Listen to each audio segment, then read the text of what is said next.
ఒక పుస్తకం వందల ఏళ్లుగా ప్రపంచంలోని టాప్ సైంటిస్టులను, మిలిటరీ కోడ్ బ్రేకర్లను, సూపర్ కంప్యూటర్లను సైతం వెర్రివాళ్ళని చేస్తుందంటే నమ్ముతారా? ఆ పుస్తకం పేరే వోయినిచ్ మ్యానుస్క్రిప్ట్. ఇందులో రాసిన అక్షరాలేంటో, ఆ గీసిన చిత్రాలేంటో ఇప్పటి వరకు భూమి మీద ఏ ఒక్కరికి అర్థం కాలేదు. అసలు ఈ పుస్తకాన్ని ఎవరు రాశారు, ఎందుకు రాశారు, ఇందులో ఉన్న రహస్యం ఏంటో ఇప్పుడు తెలుసుకుందాం. శాస్త్రవేత్తలు ఈ పుస్తకం యొక్క పేజీలను ల్యాబ్లో కార్బన్ డేటింగ్ పరీక్ష చేయగా ఇది క్రీస్తు శకం 1404 నుండి 1438 మధ్యకాలానికి చెందినదిగా తేల్చారు. అంటే దాదాపు 600 ఏళ్ల నాటి పుస్తకం అన్నమాట. 1912లో విల్ఫ్రిడ్ వోయినిచ్ అనే పోలిష్ పుస్తక వ్యాపారి ఇటలీలోని ఒక కాలేజీలో పాత పుస్తకాలను కొంటుండగా ఈ వింత గ్రంథం దొరికింది.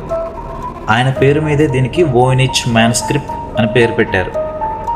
ప్రస్తుతం ఇందులో 240 పేజీలు ఉన్నాయి. కొన్ని పేజీలు కాలక్రమేణా పోయాయని భావిస్తున్నారు. ఈ పుస్తకాన్ని అందులోని చిత్రాలను బట్టి 6 విభాగాలుగా విభజించవచ్చు. అందులో మొదటిది మూలికా విభాగం. ఇందులో వందలాది మొక్కల చిత్రాలు ఉన్నాయి. కానీ ఇక్కడే అసలు ట్విస్ట్ ఉంది. ఇందులోని ఏ ఒక్క మొక్క కూడా భూమి మీద నిజంగా లేదు. ఉదాహరణకు, ఒక మొక్క ఆకులు ఒకలా ఉంటే దాని వేర్లు వేరే మొక్కలా ఉన్నాయి. పువ్వులు పూర్తిగా ఊహాజనితంగా ఉన్నాయి. శాస్త్రవేత్తలు వీటిని ఫ్రాంకెస్టైన్ ప్లాంట్స్ అని పిలుస్తున్నారు. ఇక రెండవది ఖగోళ విభాగం. ఇందులో సూర్యుడు, చంద్రుడు, నక్షత్రాల రేఖా చిత్రాలు ఉన్నాయి. అలాగే మేషం, వృషభం వంటి రాశి చక్రాల చిత్రాలు కూడా ఉన్నాయి. మూడవది జీవశాస్త్ర విభాగం. ఇది అత్యంత వింతైన విభాగం. ఇందులో నగ్నంగా ఉన్న చిన్న చిన్న స్త్రీల చిత్రాలు ఉన్నాయి. వారు ఏదో ఒక గ్రీన్ కలర్ రసాయన కొలంలో లేదా ఒక వింత గొట్టాల నెట్వర్క్లో స్నానం చేస్తున్నట్టు లేదా ప్రవహిస్తున్నట్టు ఆ చిత్రాలు ఉన్నాయి. ఇవి మానవ శరీరంలోని నరాలు లేదా గర్భాధారణ ప్రక్రియకు సంబంధించిన సంకేతం కావచ్చు అని కొందరు భావిస్తున్నారు. ఇక నాలుగవది కాస్మోలాజికల్ విభాగం. ఇందులో వింత వింత మ్యాపులు, వృత్తాకార రేఖా చిత్రాలు ఉన్నాయి. అవి వేరే గ్రహాల మ్యాపుల్లా కనిపిస్తున్నాయి. ఐదవది ఔషధ విభాగం. మొక్కల వేర్లు, ఆకులు మరియు రసాయనాలను చిన్న చిన్న సీసాలలో భద్రపరిచినట్లు చిత్రాలున్నాయి. బహుశా మందుల తయారీ విధానం కావచ్చు. ఇక ఆరవది నక్షత్రాల విభాగం. ఇందులో చిత్రాలుండవు, కానీ పేజీల మార్జిన్లలో నక్షత్రాల గుర్తులుండి కేవలం టెక్స్ట్స్ మాత్రమే వరుసగా రాసి ఉంటుంది.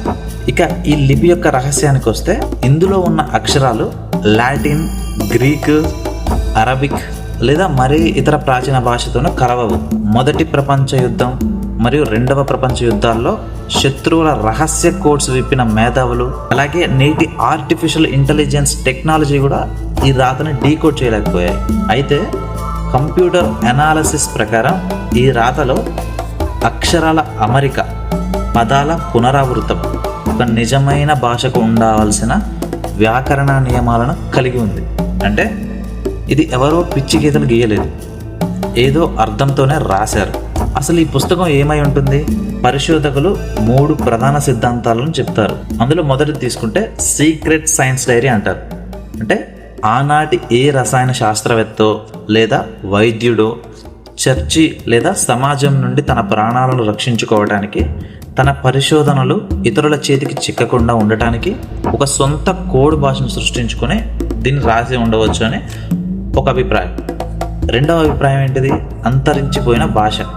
అంటే ఐరోపా లేదా ఆసియా సరిహద్దుల్లోనే ఏదో ఒక చిన్న తెగకు చెందిన ప్రజలు మాట్లాడే భాష కావచ్చు. కాలక్రమేణా ఆ భాష, ఆ లిపి పూర్తిగా అంతరించిపోయి ఉండొచ్చు.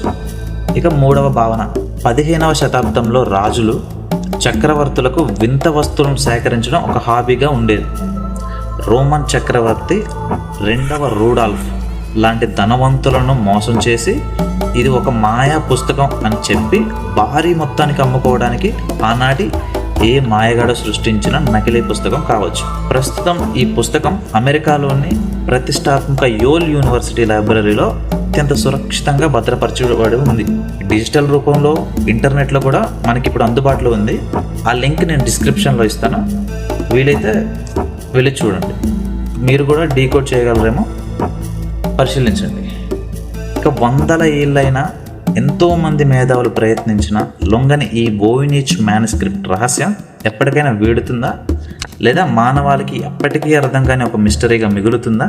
మీ అభిప్రాయాన్ని కామెంట్స్లో చెప్పండి. వీడియో నచ్చితే లైక్ చేసి ఛానల్ని సబ్స్క్రైబ్ చేసుకోండి.